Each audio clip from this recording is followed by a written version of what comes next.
जेकॾहिं न इहो ॾातू वारो मसइलो हल न थिए हा त पोइ इन उर्स वारो विहांउ हुई ॾचे में। बसि अलाह घणी बड़ी ख़ैरु कयो। मां बि राज धीअरुनि सां गॾु वञी मङणे वञा ऐं शादी जो लाॻ पंहिंजो वठी आयसि ऐं जेके पैसा बचा न अधे उर्स वीचारे खे मोटाए ॾिनो। इहो चङो कमु। पर मां इहो मामे उर्स असांजे लटनि लाइ चयो हो न। अड़े बा 32,000 रुपया आहिनि, तव्हांखे बि लटा मिली वेंदा। बाक़ी मूंखे यूरा के जुती जोरे समेत अधो उर्स पंहिंजो वठी ॾींदो। बाक़ी अबो ऐं असां ईअं बाबा गंज घोर मिलंदव, गंज मिलंदव। तव्हां घबरायो न। भला ये घोरूं गबारूं भला को मां कबर में खणी तो कोन वेंदुसि न। ये कपड़ा खपनव, लटा खपनव, जूता खपनव, पिया वठिजो।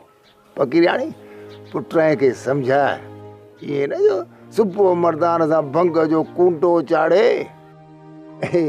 राज में वात पटियो वेठो हुजे। अब्बा साईं तव्हांजी दुआ हुजे रुगो। वञी ॿुधाइजांइ पूरे राज खे त मुंहिंजे दुल ते झुमिर पाए ॾेखारनि। पीर मुर्शिद वारो आहियां, मूं ते बि मुर्शिद वरियल शाह जो हथ आहे। राणा बाबा तोखे बि भारत ते भोग फ़कीर जे नाले खे राज में न लॼाइजो। ऐं मां ॿिन्हिनि खे थी चवां त राज धीअरुनि खे हूरा ऐं मूं जीअं सम्झिजो। ऐं जेकॾहिं राज जूं धीअरूं भोग ठका कनि न त उनखे अम्मा भेण सम्झी बर्दाश्त कजो। ए पंहिंजो बूथ न सुॼाइजो। बाबा असांजी रोज़ी रब ने राज में लिखी आहे। इन रोज़ीअ में ज़र न असांजे अबनि विधो न को ॾाॾनि विधो। ऐं असां मङण फ़कीरनि जी इज़त न लोड़िजो बेड़ी। अरे अब्बा ख़बर अथव औरतुनि जे छन्ने में को बि राज जो मर्द न ईंदो। या त उन्हनि खे शाबस आहे असां फ़कीरनि खे सॼे विच में बीहारींदा आहिनि। भला इहा इज़त का घटि आहे असांजी जो हू असांजी शराफ़त ते एॾो एतबार था कनि।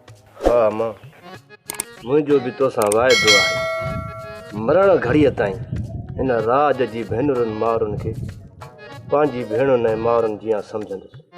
ऐं जेकॾहिं आउं वाइदे तो फिरी वञा त पोइ मूं ते बि मुर्शिद वरियल शाह जी मार पए।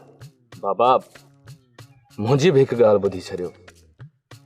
मूंखे अम्मा ऐं अदी जी इज़त जो कसम आहे त मां पंहिंजे अबनि ऐं ॾाॾनि जी इज़त जो ईअं ई ख़्यालु रखंदुसि जीअं हर मङाहार फ़कीर रखंदो आहे।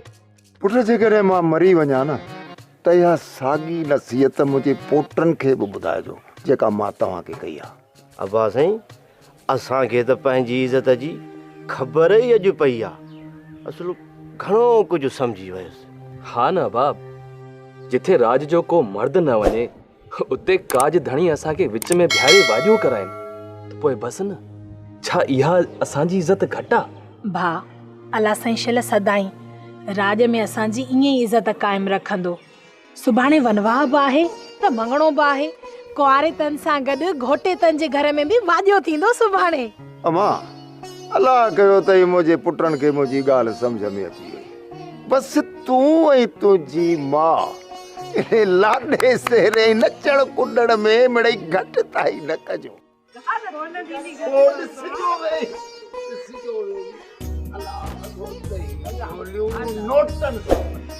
इंशाल्लाह